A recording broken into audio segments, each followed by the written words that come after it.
Olá pessoal, sejam todos bem-vindos a mais uma aula do nosso curso de Teologia.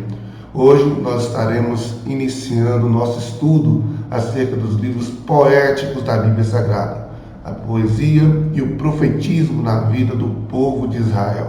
Eu sou o pastor Patrick e estaremos hoje falando sobre os livros poéticos, fazendo a nossa introdução, falando de aspectos gerais dos livros poéticos da Bíblia. Então, vamos lá? Enfim, quando nós falamos da poesia hebraica, nós precisamos lembrar que não é pelo fato de se tratar de poesia que ela não foi inspirada por Deus. Paulo diz que toda a escritura é divinamente inspirada e proveitosa para ensinar, para redarguir, para corrigir e para instruir. Então, a poesia hebraica, ela tem sabedoria, ela tem conhecimento, ela tem também a inspiração de Deus para nos ajudar a crescer na nossa vida de fé.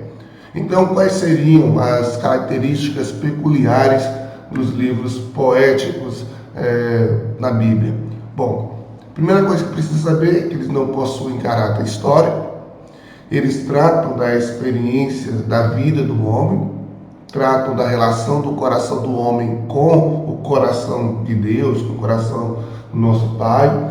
Não predizem atos, então podemos dizer assim que eles não são profecias, eles não predizem atos ou fatos ou ações de Deus ou ações de homens. Eles simplesmente estão contando assuntos do coração. Eles tratam acerca de histórias específicas de algumas pessoas, como no caso do livro de Jó, conta a história dele, mas também tem conselhos, como os livros de Provérbios, Eclesiastes, e também a expressão do coração, a música do coração, é o entoar do anseio do coração do homem naquilo referente às coisas de Deus, como os salmistas, ou às vezes a expressão escrita daquilo que os salmistas sentiam, daquilo que eles estavam tendo em relação a Deus. Então, não são assuntos que tratam de história,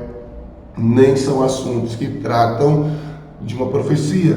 Eles apenas são experiências da vida do homem, ok? Então, nós podemos falar que a profecia é algo que trata acerca de coisas futuras. A história fala sobre acerca de questões passadas. Mas os livros poéticos é uma expressão poética daquilo que estava acontecendo, daquela situação do presente na vida dos escritores ou da vida de outras pessoas nas quais os escritores estavam comentando. Nós estamos falando exatamente porque os livros vão ter uma entonação poética, uma história, um enredo poético. Não história no sentido da historiografia humana, como você vai falar sobre a história de Israel, mas é o conto de uma pessoa contando algum aspecto de alguma pessoa, de um relacionamento. Vou dar exemplo do livro de Cantares, que vai estar falando de Salomão e a Sunamita, um conto romântico, né? Então é muito importante entender essa forma de expressão, essa forma de contar o caso nesse aspecto. Então veremos que os livros poéticos não são livros que usam em seus textos rimas, aquela famosa forma de rimar as palavras ao final de cada frase, né? A poesia hebraica enfatiza o ritmo da ideia e não do som vocálico, onde você fala uma palavra rimando com a outra. E temos o paralelismo, que é algo muito marcante, o estilo principal dos textos poéticos. Mas o que seria o paralelismo? Como nós poderemos classificar? Como nós podemos dizer sobre isso? Daqui a pouquinho a gente comenta, porque aqui é importante enfatizar nesse momento as questões que são mais abordadas nos livros poéticos. Serão questões que sempre vão estar presentes nos livros poéticos. Sofrimento, vamos pegar aí os exemplos de Jó, relacionamento com Deus, né? Então é o segundo tema que é muito visível. Depois o comportamento, nós vamos pegar os livros de Eclesiastes, os livros de Provérbios, que vai estar falando muito sobre comportamento em geral, vários tipos. O verdadeiro objetivo da vida, Eclesiastes é fantástico para poder nos mostrar isso. E por fim, veremos o amor conjugal. Se você observar, 5 são os temas no aspecto dos livros poéticos. Então, o sofrimento nos reporta a Jó, o relacionamento com Deus nos reporta aos Salmos, o comportamento geral nos leva a um contato muito próximo com o livro de Provérbios, o verdadeiro objetivo da vida, Eclesiastes, e o amor conjugal, o livro de Cantares. Então, os livros poéticos trazem aí à tona as 5 grandes questões enfrentadas pela humanidade em todos os tempos. Nós percebemos que esses são os pontos muito claros. Quando nós tratamos sobre paralelismo, voltando aqui a esse assunto, é a conformidade de pensamento ou a linguagem de uma frase com outra. Então, por exemplo, é quando uma frase ela entra em conformidade com o pensamento, com a frase que a antecedeu ou a que vai suceder. Então, é como se fosse uma repetição, é como se o que nós conhecemos em alguns momentos da nossa forma de expressar. Vou subir para cima. Você está subindo, é óbvio que é para cima. É bem que parecido isso, mas é claro, nós teremos aí 3 formas dela ocorrer: por repetição, por ênfase e por contrastes de ideias. Então teremos aqui essas 3 formas. Paralelismo possa ocorrer. Eu quero enfatizar nesse momento os tipos de paralelismo que podem ocorrer na Bíblia Sagrada: o sinônimo, o antitético, nós teremos o sintético ou construtivo, e nós teremos o acróstico. Essas 4 formas aí onde o paralelismo acontece. Então vamos ao primeiro exemplo do sinônimo. No Salmo 24, 1 diz: do Senhor é a terra e tudo o que nela existe, o mundo e os que nele vivem. Então, por exemplo, o salmista está dizendo: do Senhor é a terra e tudo o que nela existe. Ponto.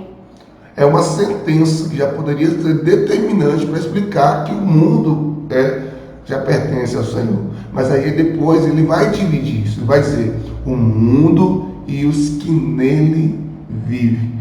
Então, nós vamos perceber que ele dá um complemento à ideia da sentença anterior. Então, vamos dar um exemplo aqui para vocês. Então, do Senhor é a terra e tudo que nela existe. Ponto. Vírgula. É a primeira sentença da frase. Depois vai dizer o mundo, mas para o mundo e a terra não são a mesma coisa? Não é isso? E os que nele vivem. Os que nele vivem não é o que nela existe? Então percebe que as 2 frases falam basicamente a mesma coisa, isso no aspecto sinônimo. Depois, no paralelismo antitético, teremos: porque o Senhor conhece o caminho dos justos, porém o caminho dos ímpios perecerá.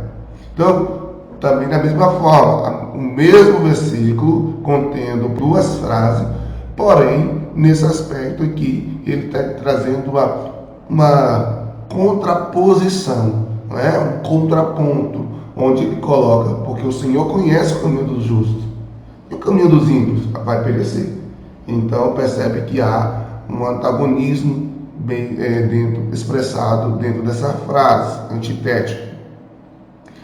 Nós teremos depois a forma do texto em Provérbios 10, 22, onde diz: a bênção do Senhor é que enriquece e não traz consigo dores. Então percebe que esse paralelismo ele é sintético ou construtivo, porque a sentença segunda, a segunda frase, ela complementa, ela dá a ideia de complementação à frase inicial. A bênção do Senhor enriquece. E olha, ainda não tem uma coisa melhor ainda, ela não vai trazer dores. Então, é um enriquecimento sem dores. É como se nós olhássemos para o ser humano e que todo mundo que deseja ser rico precisa de sacrificar muita coisa, enfrenta alguns desafios. Então é uma ideia construtiva ou sintética. Aqui quando nós falamos de algo que se contrapõe, que se contradiz, é algo que traz uma ideia diferente, uma ideia oposta ou uma situação contraditória, porque o Senhor conhece o caminho dos justos, mas o caminho dos ímpios perecerá. Então está dizendo isso sobre essa forma oposta do acontecimento. E aqui no sintético a forma construtiva, onde uma complementa a outra. E teremos Salmos 9, 10, 25, 34, 37, 111, 112, 119 e 145, que no texto original, não estou falando do texto traduzido, tá? Mas no texto original, esses salmos são acrósticos. Para quem não conhece, um acróstico é quando você coloca uma palavra, né, no sentido vertical, e em cada letra dessa palavra, no sentido horizontal, você constrói outras palavras ou uma frase. Então o Salmo 119 é um exemplo disso, que em todos os seus trechos do Salmo 119 vai começar ali com uma letra do alfabeto hebraico. Todas a frase vai ser construída em cima de uma letra do alfabeto hebraico. Quando você abre sua Bíblia no Salmo 19, você vai perceber que em cada trecho, né, em cada grupo de versículo, vai estar lá o nome de uma letra, onde diz Aleph, Bet, Gimel, Dalet, Rim, Val, Zen, que são letras do alfabeto, e onde cada setor desse vai ser escrito com essa primeira letra. Coisa tremenda, não é isso? Então seria essa expressão do paralelismo, tá certo? Outra questão que é muito importante observar nos livros poéticos são as partes da construção de um texto. Como qualquer outro texto, vai ter o prólogo, vai ter que pode ser sucedido de um monólogo ou de um diálogo, e vai ter o epílogo, né? Então o prólogo é a parte inicial, vamos traduzir vamos colocar isso como expressão de uma introdução. Existem diversas palavras que, aplicadas em contextos diferentes, pode ser chamado de introdução, de prólogo, né? Então, considerações iniciais. Então, o prólogo é o trecho que é encontrado no início, onde o papel do autor, onde o autor lhe escreve a cena, uma cena ali que antecede a história. Então, ele tenta trazer ali uma visão geral do que vai ser a história sucessiva, né? O que vai ser dito ali. Um monólogo é quando uma pessoa fala sozinha, né? Ela pode estar falando para milhares de gente, mas um monólogo é quando uma só pessoa é o que está conversando, que está dialogando. Por exemplo, uma pregação na igreja é um monólogo, porque somente o pastor está com o microfone ali falando. Em um estudo bíblico, em uma sala de aula, pode-se desenvolver o diálogo, uma conversa entre dois amigos, entre duas pessoas, pode desenvolver o diálogo, porque o diálogo é exatamente onde duas ou mais pessoas estão conversando, interagindo, trocando ideias. E o epílogo é encontrado no final, é como se fosse uma conclusão, é utilizado para finalizar a história, narrando, por exemplo, algum assunto, algum aspecto que não foi falado naquela história. Por exemplo, o final de um filme, onde fala, e viveram felizes para sempre. Não está ali mostrando eles felizes para sempre, mas fala, viveram felizes. Ali é uma forma de um epílogo. É quando você olha para o final do livro e você tem uma noção, né?